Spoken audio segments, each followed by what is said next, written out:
Enfin, parlons taxes et impôts avec l'Office rwandais des recettes qui a procédé au lancement d'une campagne de sensibilisation pour introduire le nouveau système de recouvrement d'impôts selon la législation internationale, parce que parmi les lois qui présentaient des lacunes, plusieurs ont été amendées. Cette campagne intervient après que le Rwanda ait adhéré au Global Forum, une organisation que les pays membres du G20 ont mise en place pour favoriser la transparence dans la fiscalité et selon la législation internationale. L'Office rwandais des recettes indique que ce système va aider le Rwanda et même d'autres pays membres de cette organisation à lutter contre les agences qui s'adonnaient au détournement d'impôts et taxes. Ce sont des systèmes fiscaux au niveau international qui sont nouveaux au Rwanda, étant donné que nous avons observé des fuites fiscales dues à l'absence de certaines politiques fiscales. Le succès de ces nouveaux systèmes attirera les investisseurs et c'est pourquoi nous avons décidé de lancer cette campagne de sensibilisation pour répondre aux intérêts nationaux du Rwanda en particulier. Des économistes indiquent que lorsqu'un pays s'appuie sur la législation fiscale internationale, cela attire des investisseurs car ils trouvent que les lois qui sont appliquées dans ce pays sont les mêmes que celles de chez eux. I think what this help many countries to do. Cela va aider tous les pays, y compris le Rwanda, à avoir des lois fiscales stables, car de nombreux investisseurs aimeraient investir dans des pays dotés de lois stables et internationales. Si cela est mis en œuvre, cela attirera davantage d'investisseurs pour travailler au Rwanda. Deuxièmement, le Rwanda est l'un des pays qui vont établir une réglementation régissant la fiscalité, ce qui aidera à déterminer l'impôt que les entreprises internationales opérant au Rwanda devront payer. L'Union européenne, qui apporte son aide à l'Office rwandais des recettes en matière de fiscalité, dit qu'elle va tout faire pour que ce nouveau système soit effectif. Nous assistons déjà l'Office rwandais des recettes dans divers projets liés à la manière d'augmenter les recettes fiscales dans le pays. Cette campagne est donc une excellente occasion pour que nous puissions discuter avec nos partenaires et de continuer à les informer sur ces lois fiscales internationales. Le Rwanda a récemment modifié différentes lois, notamment celles régissant les sociétés et la fiscalité et les lois relatives à connaître les informations tenues secrètes par les sociétés commerciales.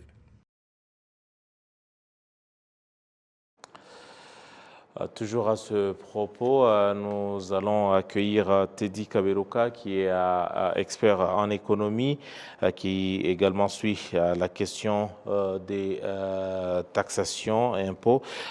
Teddy, vous êtes là, bon après-midi. Bon après-midi, ça va?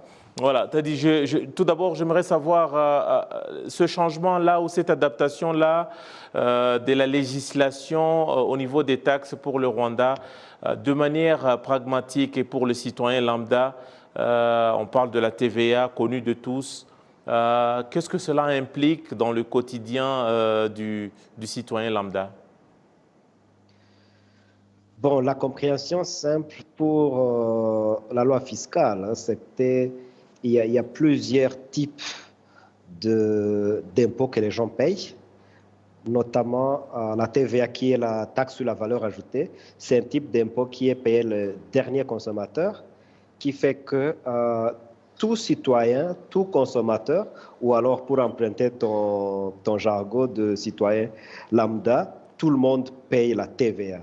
Ce qui fait que toute modification de la loi régissant la TVA touche directement les consommateurs. Ce qui fait que c'est une loi qui s'applique à tout le monde, d'une façon directe d'ailleurs, qui fait que toute modification à cette loi ou toute adaptation à cette loi qui vise à augmenter l'efficience des recettes fiscales, mais aussi réduire le poids de l'impôt aux consommateurs ou aux citoyens lambda. Donc, la TVA doit être un poids fiscal pour tout le monde, quoi.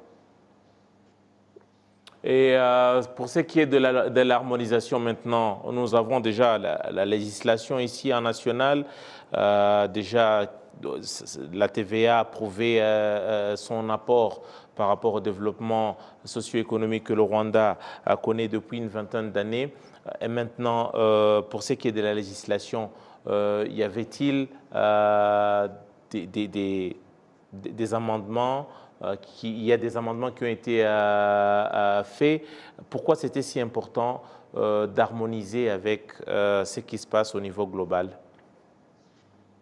Bon, comme nous le savons tous, on vit une situation de la mondialisation où les pays font des échanges commerciaux entre eux, où les citoyens de pays bougent ou voyagent d'un pays à l'autre, où d'ailleurs la consommation est partagée. Donc, on peut consommer 2-3 produits de 2-3 pays différents, ce qui fait que ça revient au consommateur qui est par ailleurs le payeur de la TVA.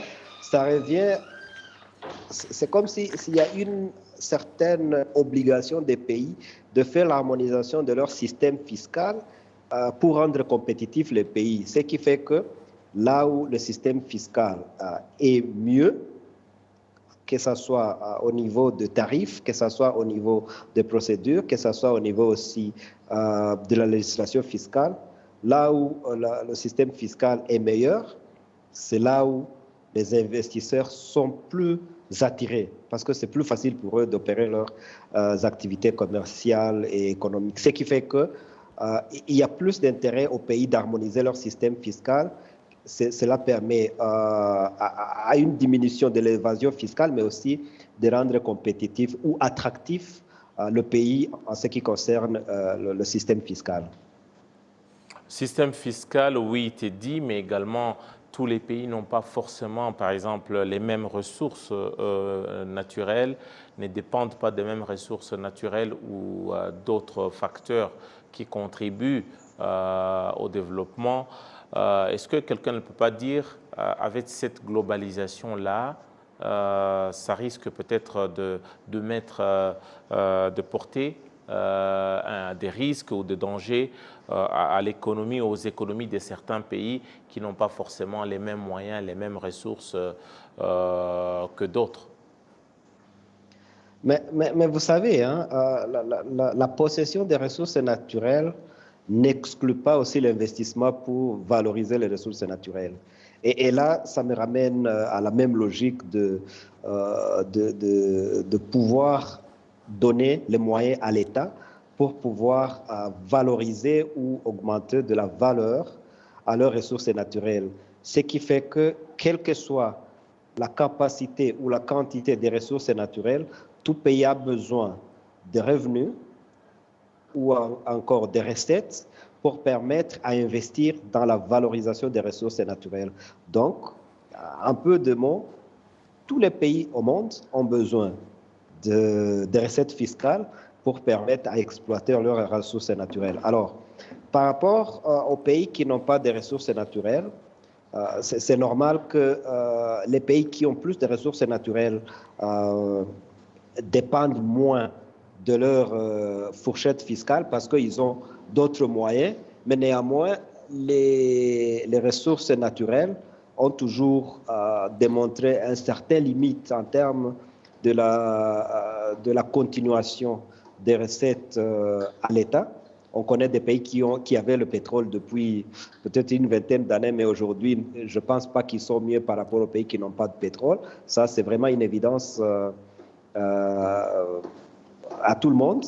Mais ce qui est important, c'est vraiment bien gérer les ressources du pays, notamment les ressources fiscales, mais aussi une bonne gestion et une bonne aménagement du système fiscal qui permet au pays, de récolter les recettes fiscales annuellement, mais aussi de promouvoir l'investissement du pays sans avoir un poids négatif aux investissements.